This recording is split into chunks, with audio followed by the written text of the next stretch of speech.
ये आकाशवाणी रायपुर है। प्रादेशिक समाचार बुलेटिन के साथ मैं निशा नैयर।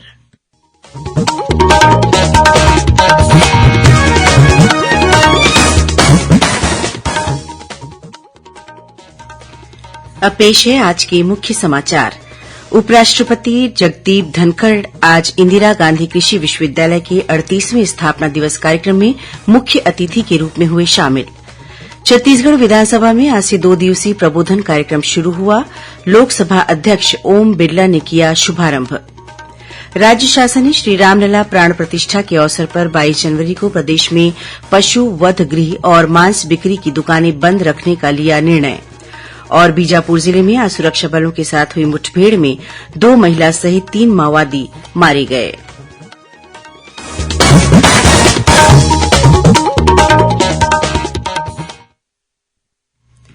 अब समाचार विस्तार से।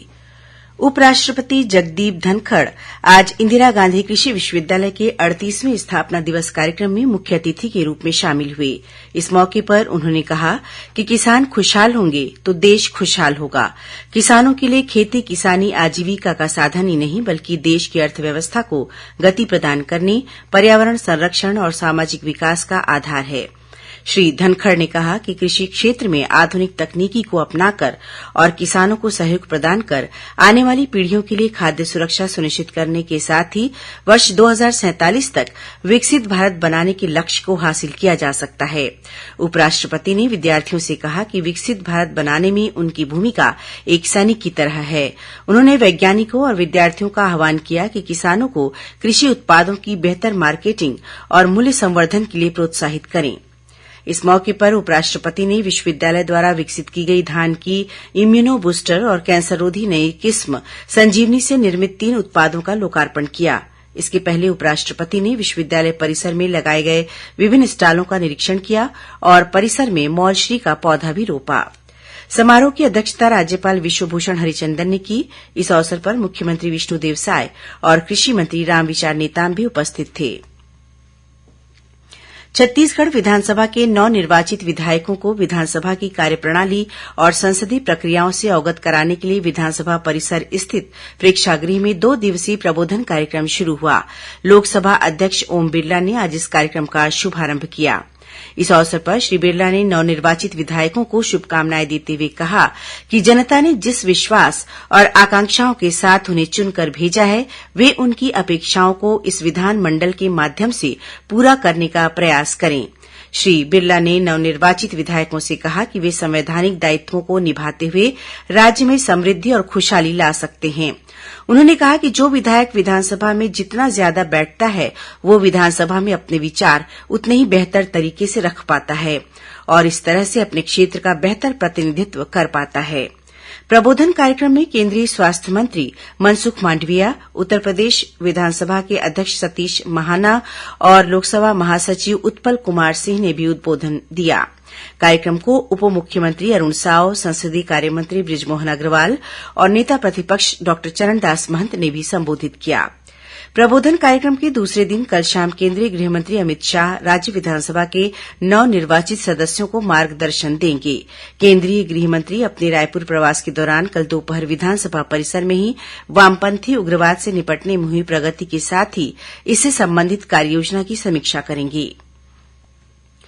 अयोध्या में 22 जनवरी को श्री रामलला के प्राण प्रतिष्ठा समारोह के अवसर पर प्रदेश के सभी आश्रम, छात्रावासों और कार्यालयों में भी शंखध्वनि, घंटानाद और आरती पूजन का कार्यक्रम होगा। वहीं शाम को दीप प्रज्वलित कर दीपोत्सव मनाया जाएगा। 22 जनवरी को सुबह 11 बजे से दोपहर 1 बजे के बीच आश्रम, छात्रावासों और कार्यालयों में टेलीविजन या एलईडी स्क्रीन लगाकर अयोध्या में होने वाले प्राण प्रतिष्ठा समारोह को दिखाया जाएगा। वहीं कल आश्रम, छात्रावास, प्रयास, एकलव्य विद्यालय और क्रीड़ा परिसर सहित अन्य सभी कार्यालयों और भवन परिसरों में स्वच्छता अभियान चलाया जाएगा। इस बीच राज्य शासन ने श्री रामलला प्राण प्रतिष्ठा के अवसर पर 22 जनवरी को प्रदेश में पशु वध गृह और मांस बिक्री की दुकानें बंद रखने का निर्णय लिया है। वहीं संस्कृति विभाग द्वारा आज रायपुर के पुलिस परेड मैदान में गाथा श्रीराम मंदिर के नाम से कार्यक्रम का आयोजन किया जा रहा है। इस कार्यक्रम में 2000 वर्षों के इतिहास के साथ ही 500 वर्षों के संघर्ष को भी शो के माध्यम से दिखाया जा रहा है। अयोध्या धाम में श्री रामलला प्राण प्रतिष्ठा समारोह के अवसर पर रायपुर में भी विभिन्न कार्यक्रम आयोजित किए जा रहे हैं। मोहल्लों में शोभा यात्रा निकाली जा रही है और अयोध्या के कार्यक्रम को लाइव प्रसारण देखने की व्यवस्था की गई है।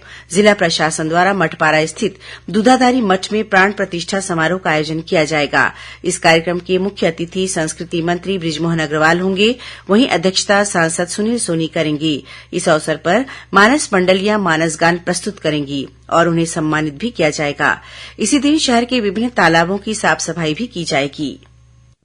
प्रदेश में सार्वजनिक वितरण प्रणाली के तहत वर्तमान में प्रचलित सभी राशन कार्डों के नवीनीकरण का कार्य 25 जनवरी से 29 फरवरी तक किया जाएगा। इसके लिए खाद्य विभाग द्वारा नया मोबाइल ऐप तैयार किया गया है। इस ऐप के माध्यम से राशन कार्डधारी राशन कार्ड नवीनीकरण के लिए ऑनलाइन आवेदन प्रस्तुत कर सकते हैं। खाद्य विभाग द्वारा इस संबंध में सभी कलेक्टरों को आवश्यक दिशा निर्देश जारी किए गए हैं। केंद्र सरकार ने कहा है कि विकसित भारत संकल्प यात्रा के दौरान 5 करोड़ से अधिक लोगों ने निःशुल्क स्वास्थ्य सेवाओं का लाभ उठाया है। केंद्रीय स्वास्थ्य मंत्रालय ने कहा है कि ग्राम पंचायतों और शहरी स्थानीय निकायों में अब तक करीब 2 लाख स्वास्थ्य शिविर लगाए गए हैं। आयुष्मान भारत प्रधानमंत्री जन आरोग्य योजना के अंतर्गत 2 करोड़ 61 लाख आयुष्मान कार्ड जारी किए गए हैं। योजना का उद्देश्य एक परिवार को हर वर्ष 5 लाख रुपए का स्वास्थ्य बीमा उपलब्ध कराना है। यात्रा के दौरान 2 करोड़ 62 लाख लोगों की तपेदिक की जांच की गई और करीब 10 लाख लोगों को बड़े अस्पतालों में रेफर किया गया। बीजापुर जिले में आज सुरक्षा बलों के साथ हुई मुठभेड़ में 2 महिला सहित 3 माओवादी मारे गए हैं।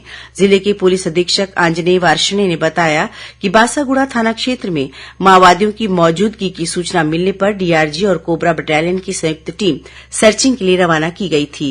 इसी दौरान बलम नेंड्रा के पास बेलम गुट्टा पहाड़ी में पहले से घात लगाए बैठे माओवादियों ने जवानों पर फायरिंग शुरू कर दी। सुरक्षा बलों ने भी जवाबी कार्रवाई की। इस मुठभेड़ में 3 माओवादी मारे गए हैं। वहीं घटनास्थल से 2 भरमार बंदूक, 1 पिस्टल, 5 जिंदा कारतूस सहित बड़ी मात्रा में माओवादी सामग्री बरामद की गई है। केंद्रीय स्वास्थ्य और परिवार कल्याण मंत्री डॉ मनसुख मांडविया ने आज रायपुर की पुरानी बस्ती स्थित महामाया मंदिर में दर्शन कर पूजा अर्चना की। इस दौरान उन्होंने मंदिर परिसर में स्वच्छता अभियान में हिस्सा लिया। वहीं डॉ मांडविया ने श्रीराम जन्मभूमि मंदिर के 500 वर्षों के संघर्ष की गाथा पर आधारित हिन्दी फिल्म 695 के पोस्टर का विमोचन भी किया। इस मौके पर उप मुख्यमंत्री विजय शर्मा, वन मंत्री केदार कश्यप, वित्त मंत्री ओपी चौधरी, स्वास्थ्य मंत्री श्याम बिहारी जायसवाल और रायपुर सांसद सुनील सोनी उपस्थित थे। छत्तीसगढ़ उच्च न्यायालय ने महादेव सट्टा ऐप मामले को संज्ञान में लिया है। प्रवर्तन निदेशालय ईडी के अधिवक्ता सौरभ पांडेय ने बताया कि मनी लॉन्ड्रिंग समेत अन्य मामले में 31 लोगों के खिलाफ कार्रवाई करते हुए उन्हें आरोपी बनाया गया है। सभी आरोपियों को नोटिस जारी किया गया है। उल्लेखनीय है कि ईडी ने महादेव सट्टा ऐप मामले में मनी लॉन्ड्रिंग के तहत 6 आरोपियों को गिरफ्तार किया है। इनमें से एक आरोपी से करीब 5 करोड़ 39 लाख रुपए बरामद किए गए हैं। ये सभी आरोपी वर्तमान में जेल में बंद हैं। इस मामले में ईडी ने मनी लॉन्ड्रिंग प्रकरण की सुनवाई के लिए 11 लोगों को नोटिस जारी कर न्यायालय ने उपस्थिति दर्ज कराने को कहा है। श्रोताओं, कल रविवार को हल्बी और गोंडी बोली में समाचार बुलेटिन प्रसारित किए जाएंगे। ये दोनों बुलेटिन आकाशवाणी केंद्र जगदलपुर से प्रसारित किए जाएंगे।